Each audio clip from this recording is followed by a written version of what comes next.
Good morning guys! So this is our fourth full day here in Sydney, Australia. So pupunta tayo sa The Rocks, pupuntahan din natin ang Observatory Hill. So ngayon pupunta na kami sa train station, but we have to top up first kasi paubos na yung Opal card namin. Ayan, let's go!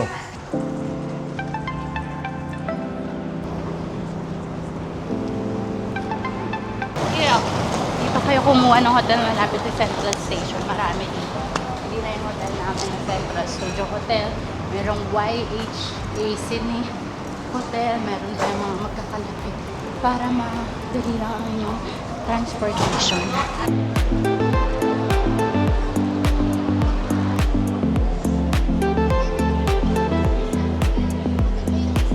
Is there a T8 train that's scheduled for platform 2? T8?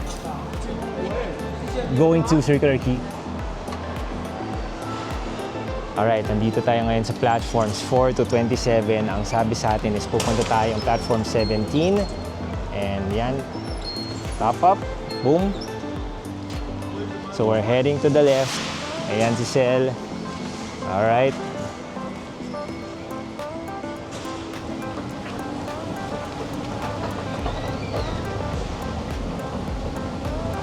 So very simple, as long as you can read instructions, which is not very hard here in Sydney, you will find your train. We found our platform, guys, 17 daw. Yep, that's 17. It goes up.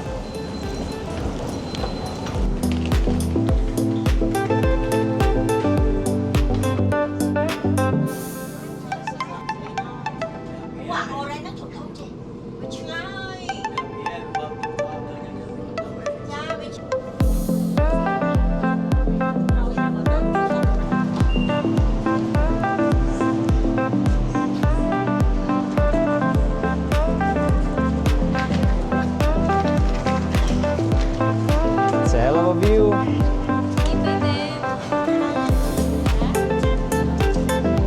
Right.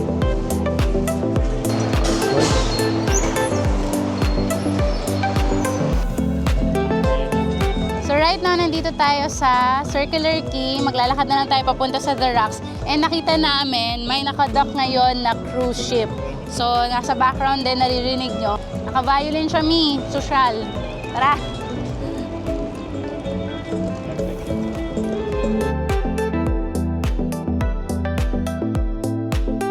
Alright, so andito tayo ngayon sa Museum of Contemporary Arts. So ayan si Sel, may tinitingnan siya na sculpture. I think sinabi niya na ito yung nasa Dubai. Tama ba, Han? Parang familiar. Parang yan yung nasa Dubai. Pupunta tayo sa The Rocks. May nakita kaming Asian food doon.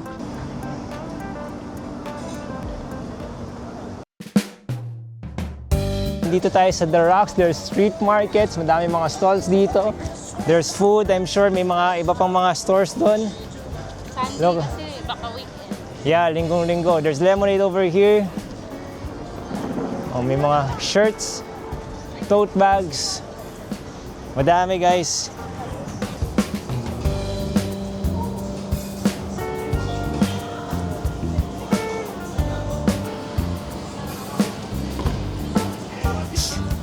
This is Thai milk tea. Anong order mo, ha? Busy si Annie, may work lang. Ano to? That's Thai iced tea. Thai iced tea. Grabe yung ano nila, Mi. Kanin. Oh, ang dami. Ulit pagod. Oh, thank you, Lord.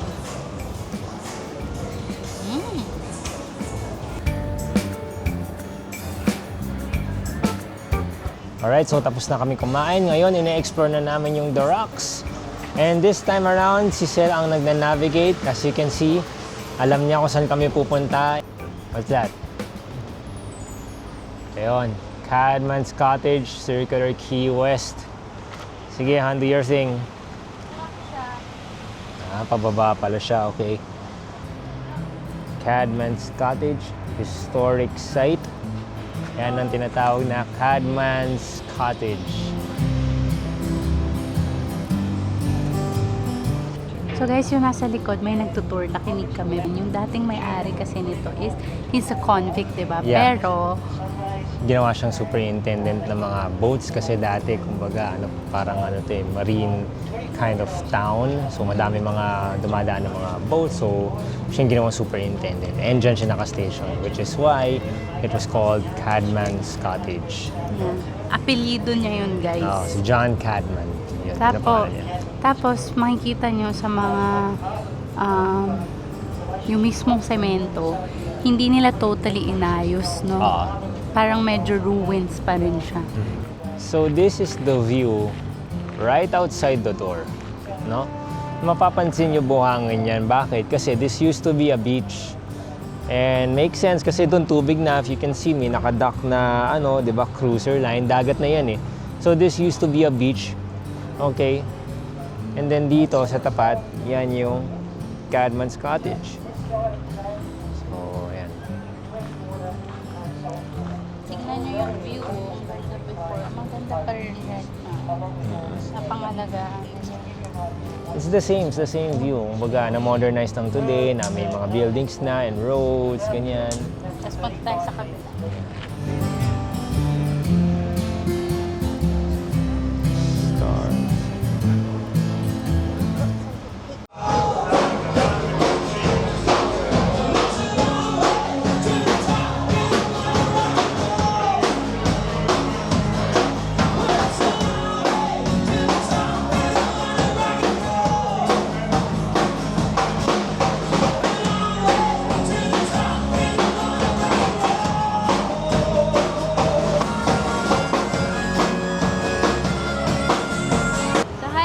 Pagkatapos namin sa Cadman's Cottage, pagtawid, nandito kami sa Mrs. Jones. Napastop si Joel kasi May tumutugtog sa loob eh. So I'm like, uy, okay yun na, banda. And then, wala, natuwa lang ako kasi they were playing AC/DC.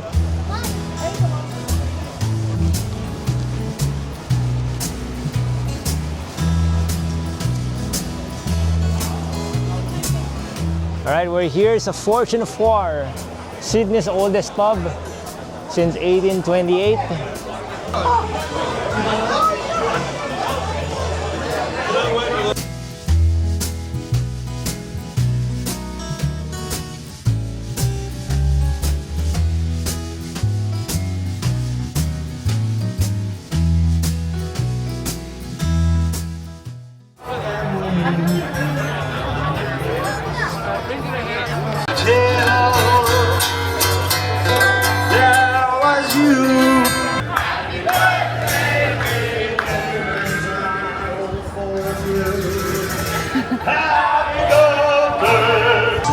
So this one, yung Queisel, that is apple cider. This one is Cooper's Pale, one of their popular beers here in Australia. bango. Oh. May apple. Alright, cheers.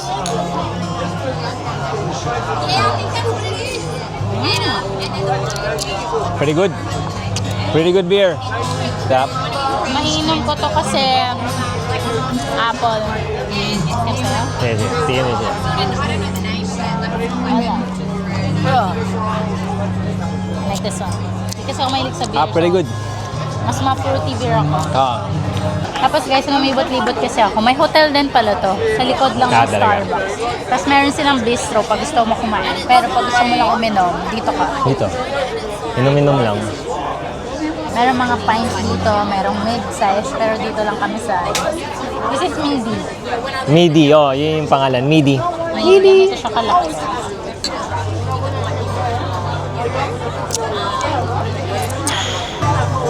It's a must. Kahit maliit lang orderin nyo, guys.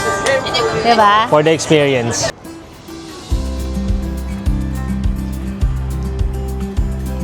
So, tayo? ngayon navigate na si Joel pupunta sa... Saan tayo? Observatory Hill. Observatory Hill.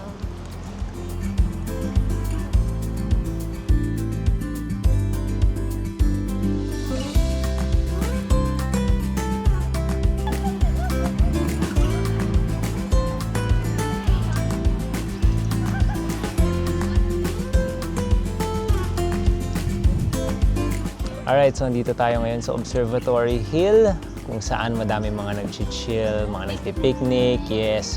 And for good reason, presko yung hangin dito kasi mataas kayo and napakaganda ng view. You can see The Sydney Harbor Bridge over there, yung kabilang gilid ng Sydney over there, may mga buildings, kita nyo kumikinang yung mga tubig dito, yung mga ferries, mga ships, boats.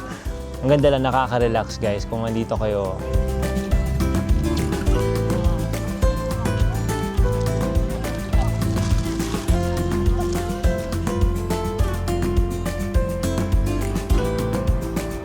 Sarap. Tasang grass? Yeah, taste it. Is that a good thing? Taste it.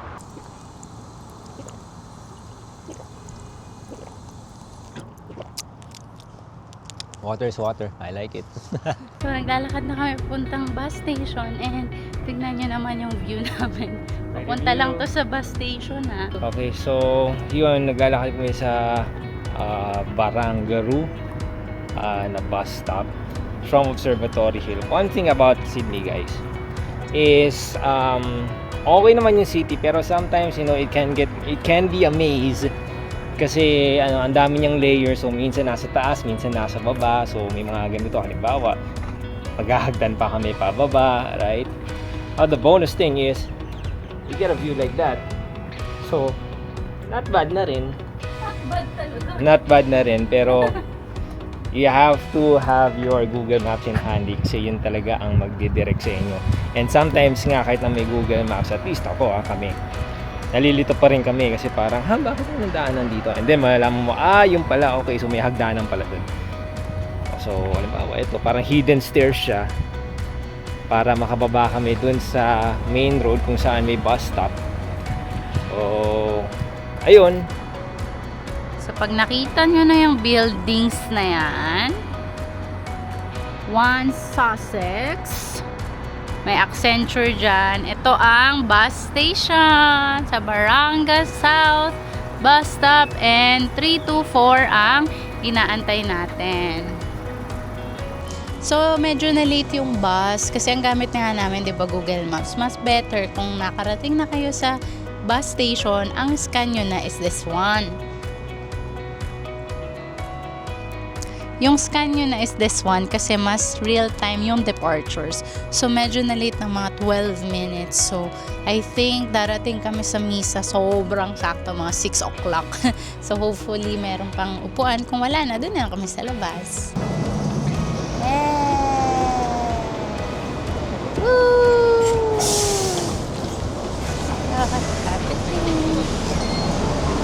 We made it! Wow! Ang ganda! Let's go to church!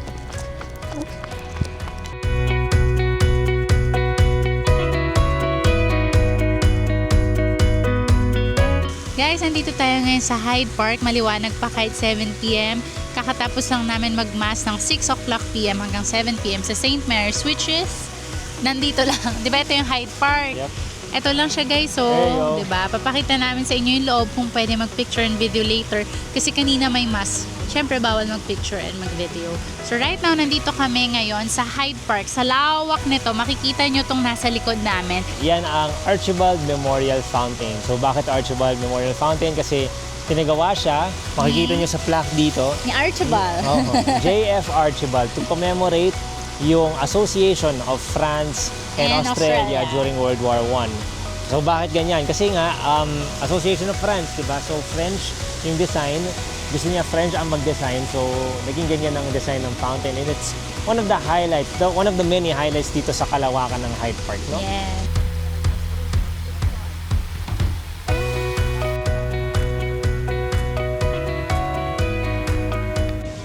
Guys, magpapahinga lang kami dito sa napakaraming benches nila. And ang saya-saya dito kasi yung likod, ayan, may mga bulaklak. Yep.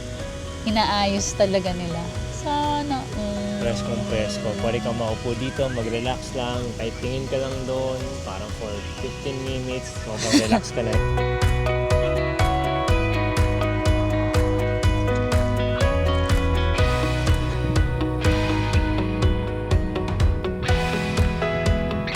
Okay, so sarado na yung St. Mary's Cathedral.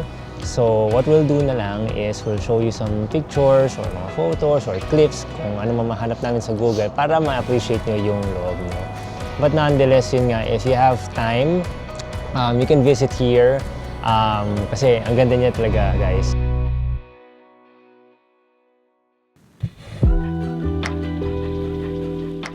Alright, so andito kami ngayon sa Hyde Park. Like yung sinabi namin, I think, what was that? 2 days ago? 2 days ago, we'll explore Hyde Park sa gabi. And yun nga, as expected, different ang vibe niya. Of course, hindi ganun kadami yung naglalakad ngayon kasi anong oras na. It is, time check, 8:07. And he's looking for where we can eat. So naghahanap siya kung saan kami pwede mag-dinner. Quite a bit of late dinner. Wala na ako masyado nakikita nagja-jogging eh. So yun. Anyway, so we're walking up dun sa Anzac Memorial ulit. Ayan, tinuturo ni Honey. So that's what it looks like, guys, at night. So it's our 5th full day. Tomorrow is our 6th, so medyo nakakaramdam na ako ng sepangs dito sa Sydney. Pabalik na naman tayo sa Philippines, pabalik na naman tayo sa trabaho. Not that there's anything wrong with that, pero alam mo yun, if you could have a longer vacations, diba, why not? So, yun lang, we're gonna miss this place, we're gonna miss Sydney. Hopefully, we can come back sooner or later. Yung mga pigeons, yung mga Steven, seagulls, andito pa rin, although mas kaunti sila ngayon. Yan, nagsiswimming na lang sila sa pools, as you can see there. So, yan. My honey is hungry. She is hungry.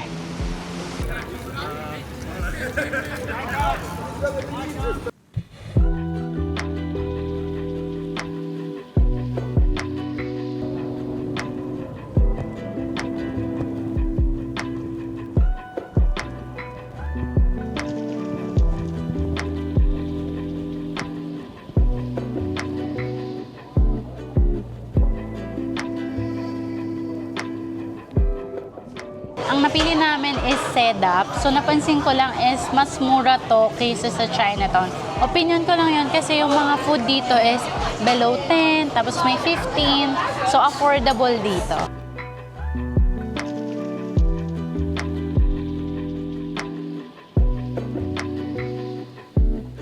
Look at this, guys. Parang pang dalawang order yung chicken. So, dahil may chicken si Jowa at kulang siya ng rice, maghahati kami. Tipid ba? $14.9. Pwede na.